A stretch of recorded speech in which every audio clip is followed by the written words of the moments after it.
নমস্কার, আমি অধ্যায় আর তোমরা শুনছো থ্রিলারল্যান্ড। আজ আবার আমরা হাজির হয়েছি তোমাদের জন্য নতুন একটা গল্প সঙ্গে নিয়ে। অন পপুলার ডিমান্ড থ্রিলারল্যান্ডে আবার অভিক সরকারের গল্প। আজ শুনছো ভজনের ঘরবাড়ি।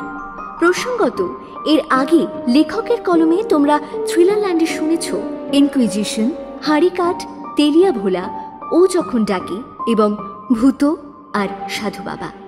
যারা যারা আমাদের চ্যানেলটা এখনো সাবস্ক্রাইব না করে গল্প শুনছো বা প্রথমবার এসেছো গল্প শুনতে, প্লিজ চ্যানেলটা সাবস্ক্রাইব করে দিও এবং বেল আইকন অন করে দিও সমস্ত গল্পের আপডেটস পেতে। আর জয়েন বাটনে প্রেস করে হতে পারো আমাদের চ্যানেলের মেম্বার। মেম্বারশিপ শুরু মাত্র 29 টাকা থেকে। তাহলে আর দেরি না করে শুরু করা যাক আজকের গল্প। অভিক সরকারের কলমে ভজনের ঘরবাড়ি।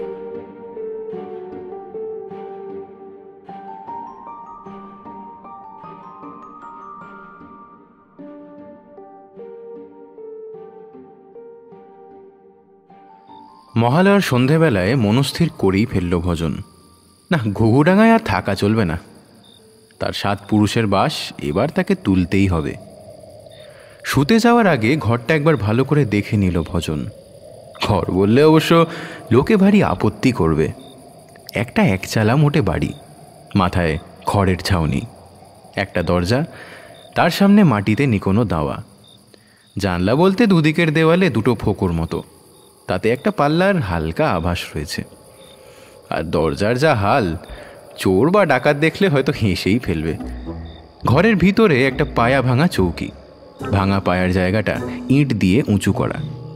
আসবাবপত্র বলতে একটা তেলচিটে বালিশ, কয়েকটা ছেঁড়া কাঁথা আর কিছু তোবড়ানো হাঁড়িকুড়ি। তাই বলে যে সবই পুরনো তা নয়, নতুনও আছে কিছু, যেমন একটা মেলামাইনের থালা আর একটা স্টিলের গেলাস। ফি বছর ঘুঘুডাঙার ইট ভাটার মাঠে বড় করে একটা জগদ্ধাত্রী পুজো হয়। তাতে ঘুঘুডাঙার নামজাদা বড়লোক আর ইট ভাটার মালিক জগৎ নারায়ণ তেওয়ারি কম টাকা ঢালেন না, আর মেলা মৎসবও কম হয় না। গত বছরের মেলায় বিহারের একটা পার্টি থালা বাসনের দোকান দিয়েছিল। ব্যবসা মন্দ করেনি, ভজন সেবাও করেছিল জানপ্রাণ খেটে। তারাই যাওয়ার আগে সন্তুষ্ট হয়ে মাইনে আর খোরাকির ওপর উপরি হিসেবে এই থালা আর গেলাসটা দিয়ে যায়। একটু আগেই থালা আর গেলাসটা নিজের চটের ঝোলাতে পুরে নিয়েছে ভজন। বাকি যা আছে সেসব নিয়ে যাওয়া আর রেখে যাওয়া একই ব্যাপার। এক শানকি পান্তা ভাত নুন আর লঙ্কা পোড়া দিয়ে মেরে দিয়েছে ভজন। কাল ভোর হতে হতেই উঠে পড়তে হবে তাকে। তারপর এই থালা আর গেলাসটা বাদে সম্পত্তি বলতে তার যা যা আছে, অর্থাৎ 2টো লুঙ্গি, একটা ছেঁড়া প্যান্ট আর 3টে রংচটা জামা, এসব নিজের ঝোলাতে নিয়েই সে কেটে পড়বে। গঙ্গা পেরিয়ে সামতা বেড়ের দিকে একটা চালকল খুলেছে বলে ভজন খবর পেয়েছে। পাশের গাঁয়ের জগবন্ধু গুছাইতের ভাইয়েরা ভাই হরেন মুৎসুদ্দি সেখানকার ম্যানেজার। গতবার পুজোয় হরেন যখন ঘুঘুডাঙায় হরিণমারির বিলে মাছ ধরতে এসেছিল, 3টে দিন তার খেদমত খেটেছিল। তার কাছে গিয়ে কেঁদে কেটে পড়লে একটা ব্যবস্থা কি একেবারেই হবে না? তেলচিটে কাঁথাটার মাথার দিকটা পাকিয়ে বালিশের মতো করে বানিয়ে নিল ভজন। তারপর লম্বা হয়ে শুয়ে পড়ল। কিন্তু শুলে কি হবে?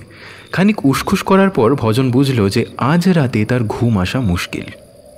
এতদিনের পুরনো বাসা ছেড়ে যাওয়ার জন্য মনটা উদাস তো হয়ে আছেই, তাছাড়াও রাতটা বেশ গোলমেলে, এক ফোঁটা হাওয়া নেই কোথাও।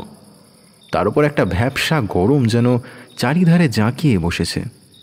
বাইরে বেশ একটা থমথমে ভাব। পকাইদের বাড়ির দিকটা থেকে কোথাও একটা যেন কুকুর ডেকে উঠল কেউ করে। বার চারেক এপাশ ওপাশ করার পর ভজন উঠে পড়ল। খানিকক্ষণ না হয় দাওয়ায় বসা যাক, মাথাটা ঠান্ডা হলে যদি ঘুম আসে। দাওয়াতে বসতেই সামনের অন্ধকারটা বেশ খলবলিয়ে উঠল ভজনের সামনে। দাওয়ার সামনে খানিকটা রুমালের মতো ফাঁকা জমি, তার বাইরে ভাঙা চোরা চিটে বেড়া, চিটে বেড়ার ওপারে কাঁচা রাস্তা। 3 আগে ওখানে দাঁড়িয়েই বেশ নরমে গরমে তাকে 2 কথা শুনিয়ে গিয়েছিল জগৎ নারায়ণ তেওয়ারি। অবশ্য তাকে দোষ দেওয়া যায় না। বছর 2 আগে অবস্থাগতিকে জগৎ নারায়ণের কাছে হ্যান্ড নোটে 1000-2 টাকা ধার নিয়েছিল ভজন। সেটাই এখন চক্রবৃদ্ধি হারে বেড়ে দাঁড়িয়েছে প্রায় 1010-এ। দিন দুয়েকের মধ্যে ভালোই ভালোই টাকা ফেরত না পেলে ভজনকে যে তার পৈতৃক ভিটেখানির মায়া ছাড়তে হবে সেটাও স্পষ্ট করে জানিয়ে দিয়ে গেছেন জগৎনারায়ণ। বলাই বাহুল্য, ভজনের পক্ষে এখন 10,000 কেন, 10টা টাকা দেওয়াও সম্ভব না। এদিক ওদিক উঞ্চবৃত্তি করে এতদিন কোনো ক্রমে চলে যাচ্ছিল তার। এমনকি কায়স্থ সন্তান হওয়া সত্ত্বেও শেষমেশ রামপিয়ারি দুসাদের 2টো রিক্সার একটা সে চালানো শুরু করেছিল। কিন্তু রামপিয়ারি রিক্সা 2টো বেচে আর ব্যাংক থেকে লোন নিয়ে গত সপ্তাহে 4টে টোটো কিনেছে। দেহাত থেকে 2টো মুস্কো মুস্কো ভাতিজাকেও এনেছে সে। এখন রামপিয়ারি নিজে, তার ছেলে আর 2টো ভাতিজা, এই 4টে ঘুঁফো মস্তান মিলে ঘুঘুডাঙ্গা বাজার থেকে স্টেশন অবধি রাস্তাটাকে একেবারে পাটনার রাজপথ করে ফেলেছে। 4 জনে মিলে দিনে হুমহাম খাটে, সন্ধেবেলায় রাক্ষসের মতো ছাতু খায়, রাতে ঢোল বাজিয়ে ছ্যাড়াড়া করে গান গায়, আর কেউ কিছু বলতে গেলেই চোখ পাকিয়ে মারতে আসে। ওদের সঙ্গে লড়তে যাবে ভজন? তার কি প্রাণের মায়া নেই বুঝি? তাছাড়া ভজনের হয়ে লড়ার মতো সেরকম কেউ নেই ওই জগতে। সে জন্ম থেকেই ঠাকুমার কাছে মানুষ। মা মারা গেছেন তার জন্ম দিয়েই। বাবা যখন বিবাগী হয়ে সংসার ছেড়ে চলে যান তখন তার বয়স 7। বাবার কথা খুব অল্পই মনে পড়ে তার। দীর্ঘদেহী ছিলেন, জর্দা পান খেতে ভালোবাসতেন খুব, আর ভালোবাসতেন গান গাইতে। ছোট্ট বয়সে বাবার কাছে ভাওয়াইয়া, ভাটিয়ালি, জারি, সারি, বাউল, রামপ্রসাদী, কীর্তনাঙ্গ কত গানই না শুনেছে ভজন, যদিও আজ আর সেসব কথা তার মনে পড়ে না। আজ বাড়ি ছেড়ে চলে যাওয়ার আগে রাতে হু হু করে পুরনো দিনের কথা মনে পড়ছিল ভজনের। বাবা চলে যাওয়ার পর সে মানুষ হয় তার বিধবা ঠাকুমা ক্ষীরোদবালা দেববার কাছে। ক্ষীরোদবালা আকারে ছিলেন 5 ফুট, গাত্রবর্ণে ঘোর শ্যাম, আর মেজাজে সাক্ষাৎ রণচণ্ডী। ক্ষিপ্র রাজগোখ্র যেভাবে তার সদ্যজাত সন্তানদের রক্ষা করে, দুর্মুখ এবং বদমেজাজি বলে কুখ্যাত ক্ষীরোদবালা তার মা মরা নাতিটিকে সেভাবেই রক্ষা করতেন। লোকে বলতো ক্ষীরোদবালার মুখে মোটে ক্ষীর নেই, পুরোটাই নিমের পাঁচন। রাতের অন্ধকারটা বেশ জমাটি হয়ে এসেছে। ঠাকুমার কথা ভাবতে ভাবতে একটু ঢুলুনি এসেছিল ভজনের। সেই হালকা ঘুমের ঘোরেই তার মনে হলো কানের কাছে একটা মশা যেন বিন বিন করছে। সেদিকে একটা আলতো চাপড় চালালো ভজন। বলাই বাহুল্য, তাতে কিছু হলোই না। ঢুলতে ঢুলতেই কানের কাছে হাত নেড়ে মশাটাকে তাড়াবার চেষ্টা করলো সে, আর তখনই মনে হলো তার কানের কাছে কে যেন তারস্বরে চেল্লাচ্ছে, মরকট, অলম্বুস, জম্বুবান, অল্পে রাত দিন শুধু ঘুম আর খাওয়া, খাওয়া আর ঘুম। চটকা মেরে উঠে পড়ল ভজন। এই গলা তার চেনা বললে তো কম হয়। আজীবন এই শুনেই সে মানুষ হয়েছে, কিন্তু এখন তো সেসব শোনার কথা নয়। এই স্বরের মাল কিন্তু মারা গেছেন কম দিন হলো না। উঠে বসে চারিদিকে একবার সচকিত হয়ে দেখে নিল ভজন, আর তখনই ব্যাপারটা লক্ষ্য করল। চারিদিকে একটা বেশ থমথমে আবহাওয়া তো ছিলই, এবার তার সঙ্গে যোগ হয়েছে একটা অন্য ব্যাপার। সামনের অন্ধকারটা বেড়ে উঠে একেবারে আলকাত্রার মতো কালো হয়ে জাঁকিয়ে বসেছে, আর কোথাও কোনো শব্দ নেই, এমনকি ঝিঁঝিও ডাকছে না। ব্যাপারটা বোঝার চেষ্টা করছিল ভজন। ফের কানের কাছে সেই শব্দ, ঢেঁড়স কুঁড়ের গোবর গানিস, নিজের 7 পুরুষের বাসা কেউ ছাড়ে? এই জন্য খাইয়ে পরিয়ে মানুষ করেছিলাম তোকে। একেবারে সেই কাংস নিন্দিত কণ্ঠ আর গায়ে হুল ফোটানো গালমন্দ। ভুল করার কোনো প্রশ্নই ওঠে না। ক্ষীরোদবালার গালমন্দকে ভয় করত না এমন মানুষ ঘুঘুডাঙ্গায় একটিও নেই। ভজনের গায়ে কাঁটা দিয়ে উঠল। একে চারিদিকে একটা হুতুমথুমো অন্ধকার, নিঝুম রাত, একটাও শব্দ শোনা যাচ্ছে না। তার মধ্যে এসব কি অলুক্ষণে ব্যাপার স্যাপার। আরও খানিক্ষণ কান পেতে রেখেও যখন আর কিছু শুনতে পেল না ভজন, তখন সে ঠিক করল এবার গিয়ে ঘুমিয়ে পড়া যাক। উঠতে গিয়ে ভজনের মনে হলো পায়ের তলাটা কেমন যেন খড়খড় করছে। হাঁটতে যেন একটু অসুবিধা হচ্ছিল তার। তবে কিনা ঘুমটা পেয়েছিল জব্বর, তাই সেটাকে আর তেমন আমল দিল না সে। বিছানায় শুতে শুতেই গাঢ় ঘুমে সে তলিয়ে গেল। পরের দিন ঘুমটা ভাঙতে ভজন বুঝতে পারল তার বাড়িতে থাকার মেয়াদ আরও একদিন বেড়ে গেছে। কারণ এখন বেলা বেড়ে সূর্যি ঠাকুর প্রায় মাথার উপর, আর তার উপর একটু জ্বর জ্বর মতো লাগছে তার। গরিবের জ্বরজারি হলো গিয়ে উটকো অতিথি, জ্বালায় বটে কিন্তু বেশি দিন থাকে না। তাছাড়া রোগ ব্যাধিরও নানান কাজকর্ম রয়েছে, এক জায়গায় বসে থাকলে তাদের চলার কথা নয়। ফলে ব্যাপারটাকে তেমন আমল দিল না ভজন। তার চিন্তা অন্য জায়গায়। এক, আজ সে কি খাবে, আর দুই, জগৎ নারায়ণের লেঠেল এসে হাঁক দিলে সে কি বলে তাদের ঠেকাবে। বিছানা থেকে উঠে কুয়োতলায় গিয়ে চোখে মুখে জল দিল ভজন। ফিরে আসবে এমন সময় একটা জিনিস তার একটু অদ্ভুত লাগলো। কোনার শিউলি গাছটার পাশে পেয়ারা গাছটা ছিল না? এখন সে জায়গায় বেঁটে কুল গাছটা কি করে এলো? আর পেয়ারা গাছটা অমন বেড়ার কাজ ঘেঁষে চলে গেল কি করে? পায়ে পায়ে সেদিকে সে এগিয়ে গেল। ছোট্টবেলা থেকে সে দেখে আসছে শিউলি গাছের পাশে পেয়ারা গাছটা, আর তাদের পেছনে কুল গাছ। কিন্তু এখন কি করে সেটা বদলা বদলি হয়ে যায়? ভুল দেখছে না তো? কাছে গিয়ে আরো ভম্বল হয়ে গেল সে। গাছ যেরকম ছিল সেরকমই আছে, গাছের গোড়ার মাটি যেমন ছিল তেমনই রয়েছে, অথচ ছোটবেলা থেকে গাছগুলোকে যেখানে যেখানে দেখে এসেছে সে গাছগুলো মোটেও সেখানে সেখানে নেই। ভজন পুরো হতভম্ব হয়ে গেল। গাছেরা হেঁটে চলে বেড়ায় এমন গল্প তো সে কুশ্চিনকালেও শোনেনি। তার উপর তারই বাড়ির পিছনের বাগানে এমন অনৈসর্গিক কাণ্ড কারখানা ঘটতে পারে সে কথাও সে কুশ্চিনকালেও ভাবেনি। ভজনের গাটা এই চড়া রোদেও একটু শিরশির করে উঠল, কিন্তু তার সঙ্গে পেটের খিদেটাও বেশ পাকিয়ে উঠল। সে ভাবল আগে সকালের খিদেটাকে কিভাবে চাপা দেওয়া যায় সেটার ব্যবস্থা করা যাক, তারপর না হয় এইসব মাথা গুলিয়ে দেওয়া ব্যাপার নিয়ে সে ভাববে। ভজন ফিরে আসবে এমন সময় তার নজর গেল মাটির দিকে। সে দেখল মাটিতে একটা বটুয়া পড়ে আছে। বটুয়াটা হাতে তুলে নিল সে। এটা তার ঠাকুমার বটুয়াটা না, যেটা পুরী ঘুরতে গিয়ে নপাড়ার দোক্তা দিদা এনে দিয়েছিল? হ্যাঁ, একদমই তাই। সেই রং জ্বলে যাওয়া বাসন্তী হলুদ রঙের বটুয়াটা। এখন মাটি ফাটি লেগে তার অবস্থা কাহিল। কিন্তু প্রশ্ন হচ্ছে, এই বটুয়া তো ঠাকুমা ফেলে দিয়েছিল সেই কবেই, এটা এখানে কি করে এলো? ভজন বটুয়ার দড়ি খুলল। ভেতরে এক তাড়া নোট, সবই 50 আর 100 টাকার, একটা নোংরা সুতো দিয়ে বাঁধা।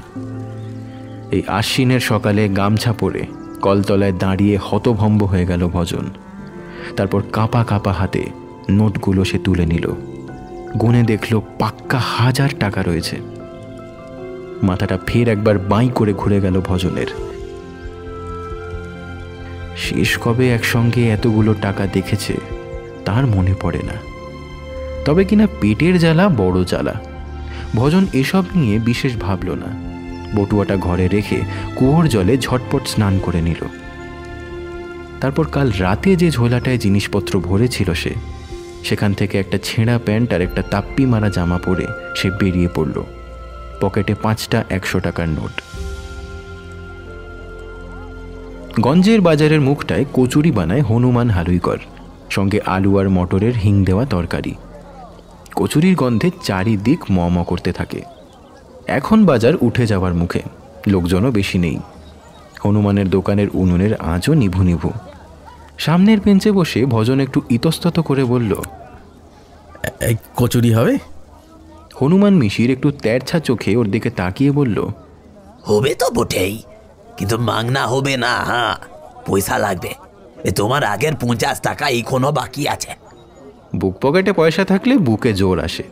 ভজন পকেট থেকে একটা 100 টাকার নোট বার করে হনুমানের দিকে এগিয়ে দিয়ে গম্ভীর গলায় বলল, এই ভজন সমাজদার গরিব হতে পারে, কিন্তু ভিকিরি নয় হনুমানজি। হ্যাঁ, এই নিন টাকা। আর হ্যাঁ, আগের টাকাগুলো কেটে রাখবেন। হ্যাঁ। হনুমান মিশির টাকাটা ছোঁ মেরে নিয়ে বলল, अरे अरे राम जी, ये तो ताज्जुবের बात হয়ে গেল রে ভজনুয়া। টাকা পেলি কোথা থেকে তুই? ভজন শার্টের ভাঙা বোতামটা লাগাবার চেষ্টা করতে করতে বলল, এই সেসব কথা থাক ভজনজি, চট করে 4টে কচুরি দিন। হ্যাঁ, আর দেখবেন কচুরি যেন গরম থাকে, আর তরকারিতে যেন ওই তলানির ঝোল না, কিছু আলু আর মটরও যেন থাকে। হনুমান মিশির বুদ্ধিমান লোক, সে বুঝে গেল যে ক্যাবলার হাতে কিছু পয়সা এসেছে। সে হেঁ হেঁ করে বলল, সে তো বটেই, সে তো বটেই। গরমা গরম কচৌরি পাবি রে ভোজন। अरे ओ राम प्रसाद, अरे भाजुआ बाबू के लिए 4 ठो कचौड़ी फटाफट भेजे लिए मेरे बाप। और सब्जी उब्जी भी ठीक से ले आना, ठीक है?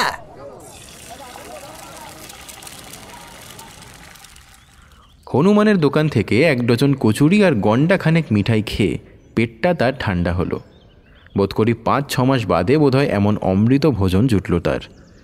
তারপরে সে খেয়াল করলো যে শুধু পেট ঠান্ডা নয়, খেয়ে দে বুকে বেশ একটু বলও অনুভব করছে সে। সেটা পেট ঠান্ডা হওয়ার জন্য না বুক পকেটে টাকা থাকার জন্য তা বলা মুশকিল। কিন্তু বিপত্তি ঘটল এরপরেই। হনুমানের দোকান থেকে বেরোবার মুখেই ভজনকে চেপে ধরল করিম খাঁ আর হরে কৃষ্ণ সামন্ত, জগৎনারায়ণের 2 পোষা লেঠেল।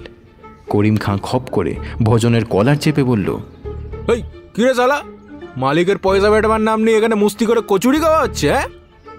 হরে কৃষ্ণ কিছু একটা বলতে যাচ্ছিল, কিন্তু তার আগেই ভজন নিজের কলারটা ছাড়িয়ে নিয়ে করিমের গালে একটা পেল্লায় থাপ্পড় কষিয়ে বলে উঠল, চুপ রাও বেয়াদব, ভদ্রলোকের সাথে কি করে কথা কইতে হয় কেউ শেখানি তোকে?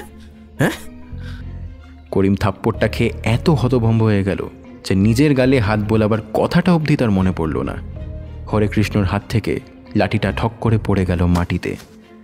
লাঠিটা তুলে দিয়ে হরে কৃষ্ণর হাতে ধরিয়ে দিয়ে গম্ভীর গলায় ভজন বলল, বিকেলে জগতের সঙ্গে দেখা করতে যাব, জানিয়ে রাখিস। জগৎনারায়ণ 500 টাকা পেয়ে মোটেও খুশি হলেন না। টাকাটা ট্যাঁকে গুজে অপ্রসন্ন স্বরে বললেন, ये तो 500 रुपया হলো রে ভজনা, ও বাকি का रुपया किधर? ভজন পায়ের ওপর পা তুলে একটা বেশ রাজকীয় হাসি হেসে বলল, পেয়ে যাবেন জগৎবাবু, এ হপ্তাতেই পেয়ে যাবেন। ভজন সমাদ্দার মিথ্যে কথা বলেন না।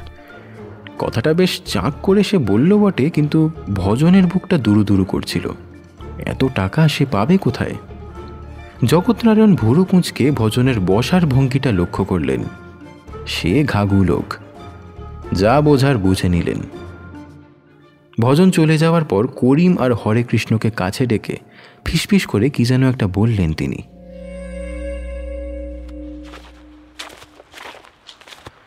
রাস্তা দিয়ে বেশ চিন্তিত হয়ে হাঁটছিল ভজন। টাকা পেয়ে সে প্রথমে যতটা খুশি হয়েছিল সেটা উবে গিয়ে এখন বেশ চিন্তাই হচ্ছে তার। বাজারে আজ বেশ কিছু কেনাকাটা করেছে সে। সব দোকানদারই ঠাড়ে ঠাড়ে জানতে চেয়েছে যে ভজন এত টাকা পেল কোথা থেকে। সবাইকেই সে বলেছে যে তার এক দূর সম্পর্কের খুড়ো মশাই মারা গেছেন। তার হুইলে নাকি ভজনের নামে কিছু টাকা রাখা ছিল, সেইটাই হাতে এসেছে আর কি। তবে তাতে যে সবাই বিশ্বাস করেছে তা নয়। হরেন গোসাই তো বলেই ফেলল, তোর আবার খুঁড়ো কোন কালে ছিল রে ভজা? তিনকুলে ওই বুড়ি ছাড়া তো আর কাউকে দেখছি বলে মনে পড়ে না। ভব তালুকদার আবার এক কাঠি ওপরে মিষ্টি করে শুধলো, ওভাবে অনেকেরই এমন বেওয়ারিশ খুঁড়ো মেশো ইত্যাদি গজাতে দেখেছি রে ভজন।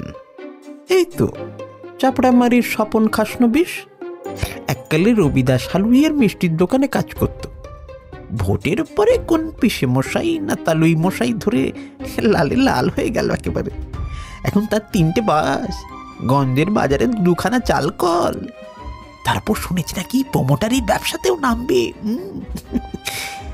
আগে লোকে ছেনো বলে ডাকতো, এখন বলে স্বপন বাবু। তা তুইও তেমন কোনো খুঁড়ো পাসনি তো ভজন? খুলে বল না ভাই, তাহলে আজ থেকেই ভজন বাবু বলাটা প্র্যাকটিস করি। ঘুঘুডাঙ্গার একপাশে সুন্দরী নদীর মরা খাত। এককালে বেশ জল ছিল তাতে। ভজন ঠাকুমার হাত ধরে ছোটবেলায় এখানে মাছ ধরতে আসতো। এখন সুন্দরী নদী একেবারে হেজে মেজে গেছে। দুপুর এখন বিকেল ছুঁই ছুঁই। ভজন সেই শুকনো নদীখাত পেরোতে পেরোতে হঠাৎ করে কানের কাছে একটা বিনবিনে স্বর শুনে দাঁড়িয়ে পড়ল। কে যেন চিল্লিয়ে চিল্লিয়ে বলছে, অসভ্য ইতর বাঁদর একটা গোমুখ, নিজের বাড়ি কেউ ছাড়ে? হ্যাঁ, রাত দিন হার মাস কালি করে তাকে মানুষ করেছি, এই জন্য? ভজন হাত জোড় করে বলল, আর ভয় দেখছিও না ঠাম্মা, জাকেল দেখালে তাতে মাথা ঝিমঝিম করছে। ঠিক কি চাও বলো তো দেখি? হত ছাড়া নিকাম্মা ঢেঁকি অপদার্থ কোথাকারে। তুই কি করে ভাবলি যে সমাদদার পরিবারের ভিটে ওই মারওয়ারিটার হাতে ছেড়ে দিবি? তোর একটা লোক লজ্জা নেই? হ্যাঁ, মান অপমান বোধ নেই? নিজের বাড়িঘর ছেড়ে পালাতে লজ্জা করবে না তোর? কি করব, টাকা ধার নিয়েছি, শুনতে পারছি না যে। ধান নেওয়ার সময় মনে ছিল না? কোন আক্কেলে বাড়ি বন্ধক রেখে ধান নিয়েছিলি তুই? বাড়ি তো বন্ধক রাখিনি, টাকা নিয়েছিল হ্যান্ড নোটে। সেটাই যে চক্রবৃদ্ধি হারে বেড়ে 10,000-এ দাঁড়াবে কে জানতো। তাই বলে শিকড়ের টান বলে কিছু নেই? হ্যাঁ, ভিটে মাটির টান অত সহজে কেউ মুছে ফেলে? নিজের 7 পুরুষের ভিটে বেজাতের হাতে তুলে দিতে আছে দাদু ভাই? শেষের ওই ভাই শব্দটা বুকে বল এনে দিল ভজনের। ঠাকুমা ভালো মেজাজে থাকলে ওকে দাদু ভাই বলে ডাকতেন। তাহলে কি করব? নেহাত মহালয়ের দিন খোঁজ খবর করতে নেমে এলুম তাই, নইলে এত বড় একটা কাণ্ড বাঁধিয়েছিস, সে খবর কি পেতুম? শোন দাদু ভাই, মহালয়া মিটে যাওয়ার পর আর একটা দিনও এই দুনিয়ায় আটকে থাকার অনুমতি আমার নেই। শুধু তোর বিপদ দেখে রয়ে গেছি। এইবার আমাকে যেতে হবে এখনই। তবে শোন, কালকের রাতটা খুব বিপদের, সেটা যদি কাটিয়ে দিতে পারিস তবে আর চিন্তা নেই। কিন্তু ঠাকুমা, বিপদ এলে কি করব? ছেলের কথা শোনো, মনে হয় এক্ষুনি ঘেঁটি ধরে গঙ্গায় চুবিয়ে আনি। বিপদ এলে বাঘের বাচ্চার মতো লড়বি, বুঝলি? খবরদার পালাবি না। নিজের ভিটে বাঁচাতে যদি মরেও যাস তাহলে বুঝবো, হ্যাঁ, সমাদদার পরিবারে একটা বাঘের বাচ্চা জন্মেছিল বটে। এই এক কথাতেই ভজনের ভীতু ভাবটা একেবারে কেটে গেল। বুক চিতিয়ে দাঁড়ালো সে। কি কি করতে হবে বলো?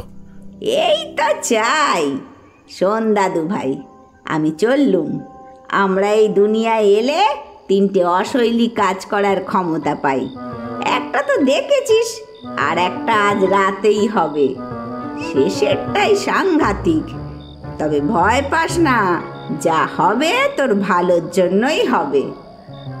ভজনের মনে হলো একটা হাওয়া যেন একবার তাকে পাক মেরে সাঁই করে উপরে উঠে গেল। সন্ধেবেলা ঘরে এসে তোলা উনুনে ভাত বসিয়েছিল ভজন।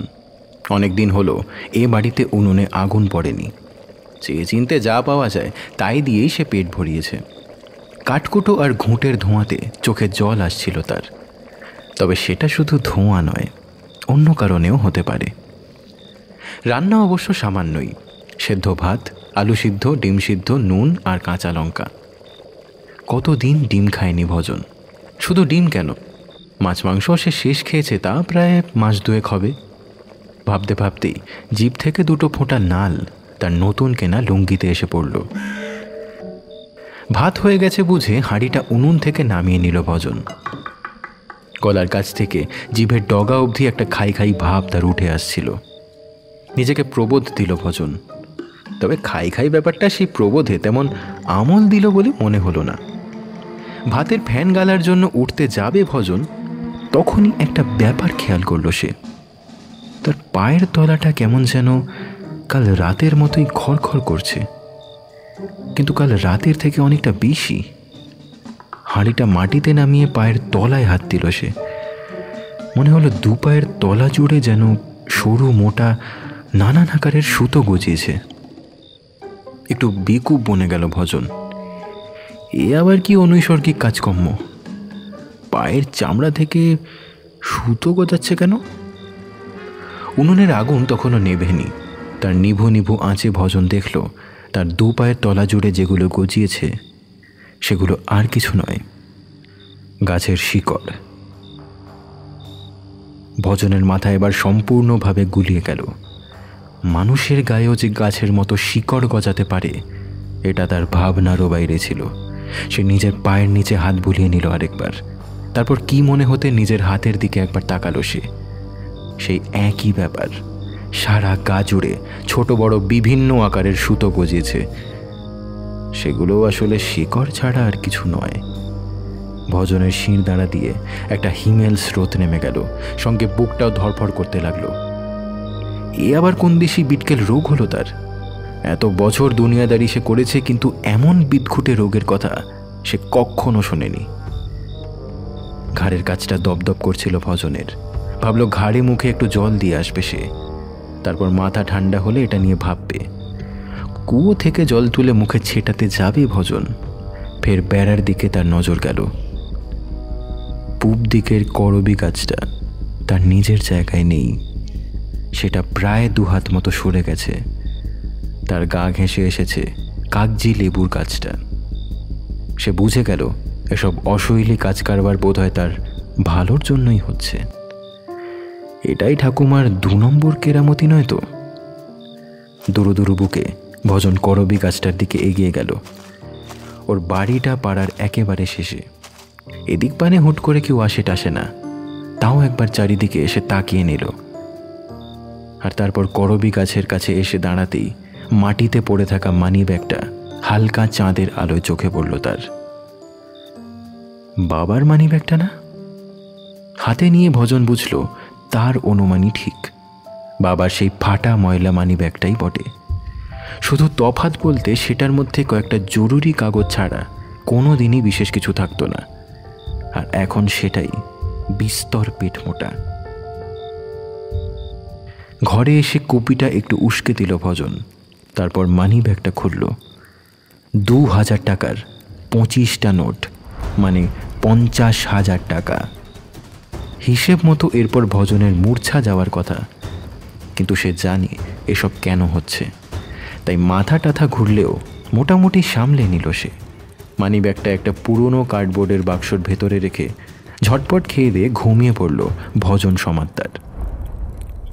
ভজন জানতেও পারল না সর্বাঙ্গে কালো চাদরে মোড়া একটা লোক তার বাড়ির চৌহদ্দির বেশ খানিকটা দূরে অপেক্ষা করছিল।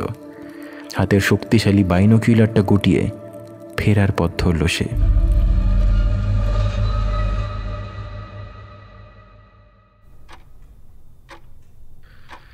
জগৎনারায়ণ 10,000 টাকা বাক্সে ঢুকিয়ে মধুর হেসে বললেন, আমি জানতামই যে ভজন বাবু একেবারে সচ্চা আদমি আছে। হ্যাঁ, টাকা মারার বান্ধাই নন।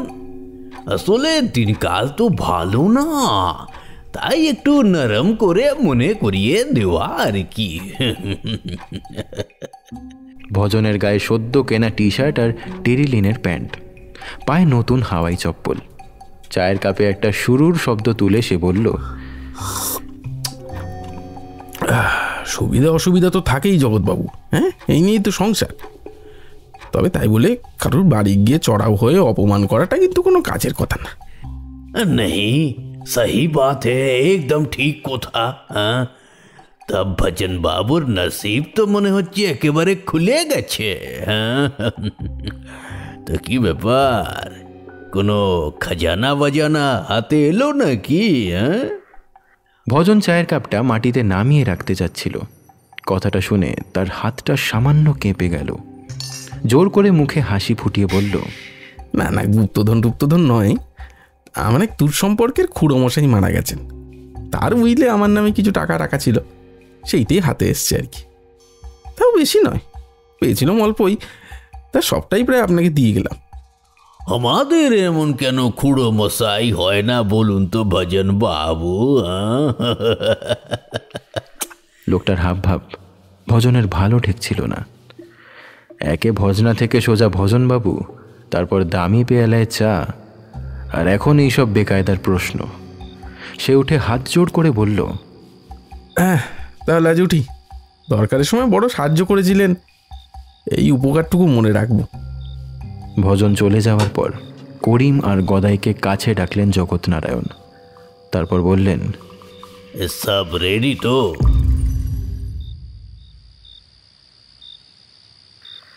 সারা বিকেল সন্ধে ধরে অনেক ভাবল ভজন, কিন্তু কিসের কি বিপদ, কোন দিক থেকেই বা সেটা আসতে পারে সেসব আন্দাজ করতে না পেরে কিছুই ঠিক করে উঠতে পারল না সে।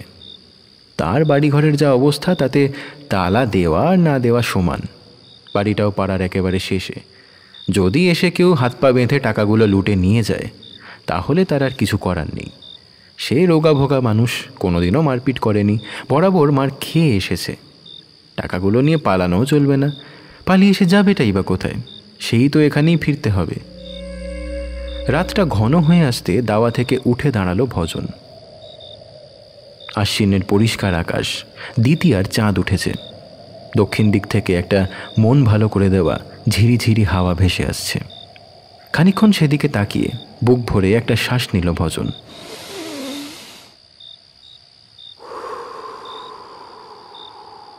আর তারপর ঘরে ঢুকতে গিয়েই আওয়াজটা পেল সে।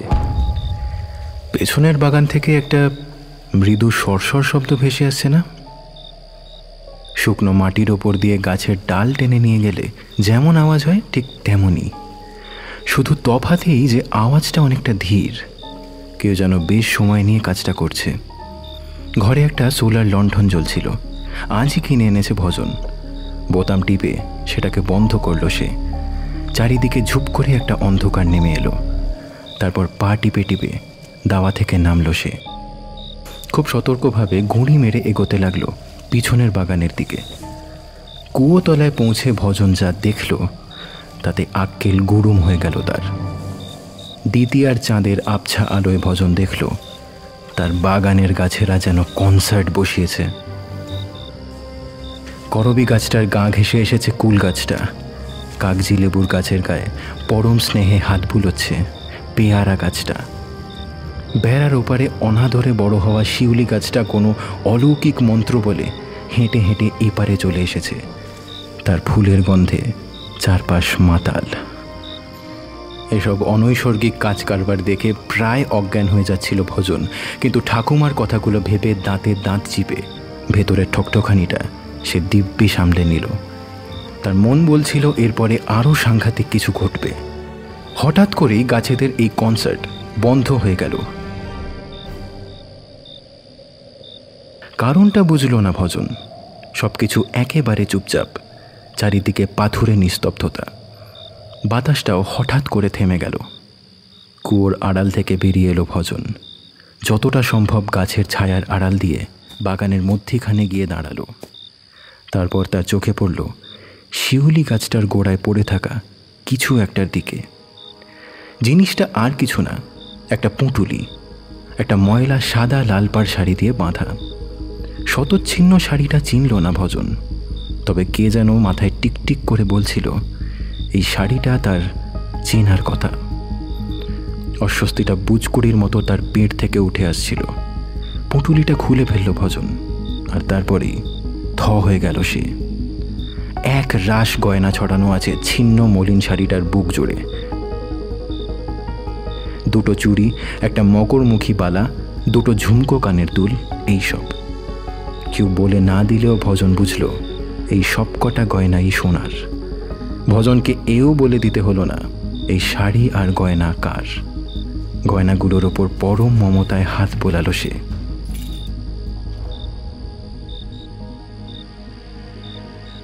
ঠিক তখনই তিনখানা মূর্তি যেন অন্ধকার থেকে হঠাৎ ঝাঁপিয়ে পড়ল তার সামনে। তাদের মধ্যে একদম সামনের লোকটা খ্যাক করে হেসে বলল, এই ভজন বাবু, সব খবর টবর ভালো তো? হাতে ওটা কি? আরে বাস, সোনা বলে মনে হচ্ছে।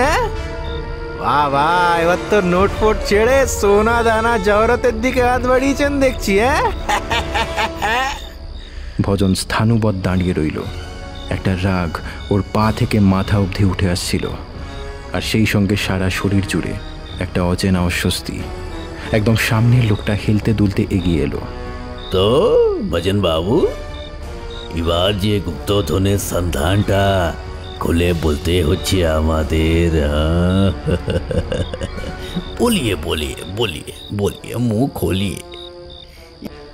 ভজন ভালো মানুষ, ভজন সাধারণ মানুষ, ভজন ভীতু মানুষ। কিন্তু এই মুহূর্তে ভজনের বুকে কোথা থেকে একটা আশ্চর্য সাহস এলো। সে সামান্য হেসে বলল, পরের টাকা থেকে পরের বাড়ি, পরের গয়না থেকে পরের শাড়ি, আপনার লোভ তো থামছেই না দেখছি। হ্যাঁ, জগৎনারায়ণ তেওয়ারি। लालच बहुत खराब चीज आछे भजनवा, बहुत खराब है। अच्छे अच्छे मानुष को गिद्धड़ बनिए दे, गिद्धड़। এই যেমন আপনাকে বানিয়েছে গিদ্ধার। জগৎনারায়ণ রাগ করল না মোটে। পাশে থাকা করিম খাঁ আর গদাই মোটা তেল চুকচুকে লাঠি নিয়ে এগিয়ে আসছিল। হাতের ইশারায় তাদের বারণ করল জগৎ। जो जमीन रोज राते এত টাকা পয়সা উড়াচ্ছে, সে জমি তোর মতো হাতে থাকা ঠিক নয় রে ভজনवा, एकदम अच्छी बात नहीं है। तू छोटा मोटा মানুষ আছিস, টাকা পয়সা নিয়ে আবার কি গন্ডগোল পাকাবি কে জানে। তো চিন্তা হয় না তোর ব্যাপারে, বহুত চিন্তা করি বুঝলি। তার জন্য আমাকে কি করতে হবে জগৎবাবু? তো সিধা সাদা গরিব মানুষ রে ভজনवा, এত টাকা পয়সা নিয়ে কি করবি তুই? হ্যাঁ, এই জমিটা আমার চাই রে ভজনवा। ये ले তোর 10,000 रुपया নিয়ে यहाँ से फूटे जा। मस्ती कर, आयस कर, मुटमाट जा खुशी ताई कर, सिर्फ ये जमीन मेरे नाम कर दे। না। প্রবল রাগে ভজনের সারা শরীর থরথর করে কাঁপছিল, আর আশ্চর্য একটা তরঙ্গ খেলে যাচ্ছিল তার গোটা শরীরটা জুড়ে। 10,000 क्या कम লাগলো ভজনवा?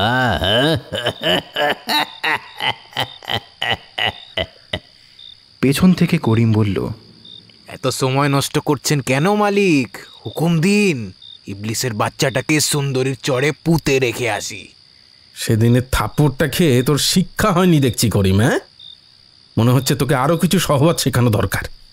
বলতে বলতে ভজন বুঝতে পারছিল তার হাত পা থেকে দ্রুত বেগে গজিয়ে উঠছে সেই শেকড়ের দল। তারা আজ আর নরম সুতোর মতো নেতিয়ে পড়া নয়, রীতিমতো সাপের হিস হিস শব্দ শুনতে পাচ্ছিল সে তার সারা শরীর জুড়ে। করিম খাঁ গরম হয়ে কিছু একটা বলতে যাচ্ছিল, কিন্তু তার আগেই গদাই বলল, দুদিনে দুটো পয়সার মুখ দেখে তো তোর বড় বাড় বেড়েছে রে দেখছি ভজনা। এর শাস্তি কি তুই জানিস? জানিস? ভজনের সারা শরীর থেকে মাথা উঁচিয়ে দাঁড়ালো হাজার হাজার সাপেদের দল। কি শাস্তির কথা বলছিস রে? হ্যাঁ, ভাড়াটে নাটুয়া। গদাইয়ের হাত উঠেছিল ঠিকঠাক, লাঠিটা নেমেও আসত ভজনের মাথা বরাবর, কিন্তু তার আগেই ভজনের দুই কাঁধ থেকে লাফিয়ে উঠল দুটো লম্বা দড়ির মতো কি যেন। সে দুটো মুহূর্তে ছিনিয়ে নিল গদাইয়ের হাতের লাঠিটা। দড়ির মতো শক্ত দুটো শেকড় বেঁধে ফেলতে লাগলো তাকে। করিম খাঁ একটু ভেবলে গেছিল বটে, তবে সেও বংশানুক্রমিকভাবে মস্তান। কোমরের গেঁজে থেকে একটা মস্ত হাঁসুয়া বের করে ভজনের দিকে দৌড়ে এলো সে। এবার আর ভজন নয়, পেয়ারা গাছের একটা ডাল সপাটে এসে পড়ল করিমের মুখে। সামান্য উড়ে বেড়ার ধার ঘেঁষে সে যখন পড়ল, তখন তার মুখের হতভম্ব ভাবখানা একেবারে দেখার মতো। ये सब क्या हो रहा है भजनवा? क्या हो रहा है ये सब? দ্বিতীয়ার চাঁদের আলোয় জগতের হাতে ঝিঁকিয়ে উঠল একটা পিস্তল। সেটা তাক করা ভজনের বুকের দিকে, কিন্তু সেটা অল্প স্বল্প কাঁপছিল। কি হচ্ছে সেটা যদি বুঝতে জগৎনারায়ণ, তাহলে এবারই ছেড়ে আমাকে যেতে বলতে না। বলতে বলতে ভজন টের পাচ্ছিল তার সারা গা বেয়ে গজিয়ে উঠেছে অজস্র শিকড়ের দল। তারা মাটি বেয়ে দ্রুত এগিয়ে আসছে সামনের দিকে। তুমি যতই চাও না কেন জগৎবাবু, এবারই ছাড়তে পারবো না যে। এবারই তো আমার শিকড় আছে, তারা তো আমাকে ছাড়বে না। कितना रुपया चास তুই ভজন? কত টাকা চাস? বল বল, কত টাকা চাস?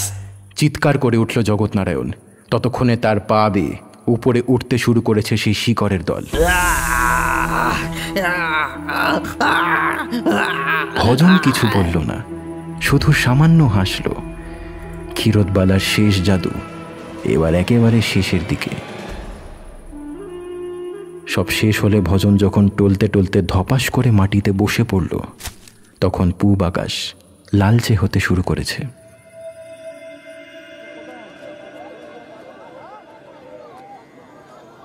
গঞ্জের বাজারে একটা বড় সবজির দোকান দিয়েছে ভজন।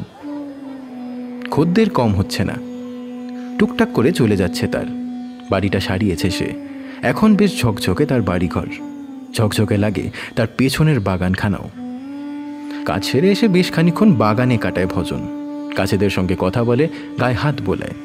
পুরনোরা তো আছেই, আজকাল আরও বেশ কিছু গাছের চারা পুঁতেছে ভজন।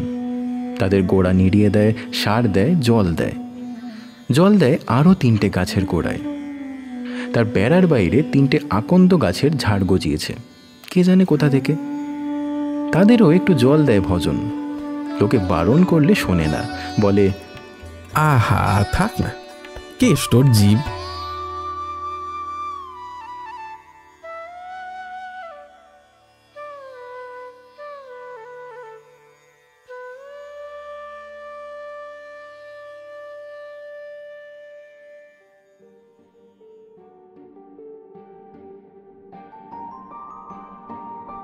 শুনছিলেন ভজনের ঘরবাড়ি, কাহিনী অভিক সরকার, গল্পপাঠ ও করিম খাঁ এবং হরেন গোসাইয়ের চরিত্রে অনুভব, ভজনের চরিত্রে রণদীপ, ক্ষীরোদবালার চরিত্রে শিপ্রা, হনুমান মিশির ও ভব তালুকদারের চরিত্রে কৌশিক, জগৎ নারায়ণ তেওয়ারি ও গদাইয়ের চরিত্রে পার্থ, শব্দগ্রহণ ও আবহ সৃষ্টি সায়ন, নির্দেশনা ও নাট্যরূপ অনুভব, বিশেষ সহযোগিতায় লিও, পোস্টার সুজয় গুপ্ত ও সূত্রধার আমি অধ্যায়। তাহলে কেমন লাগলো আমাদের আজকের গল্প জানাও কমেন্ট করে। যদি ভালো লেগে থাকে তাহলে অবশ্যই ভিডিওটা লাইক করে দিও এবং সবার সঙ্গে শেয়ার করে দিও। তাহলে আজকের মতো এই পর্যন্তই। আবার দেখা হচ্ছে আগামী সপ্তাহে নতুন একটা গল্পে। টিম থ্রিলারল্যান্ডের তরফ থেকে সবার জন্য রইল অফুরান ভালোবাসা। সবাই ভালো থেকো, ভয়ে থেকো।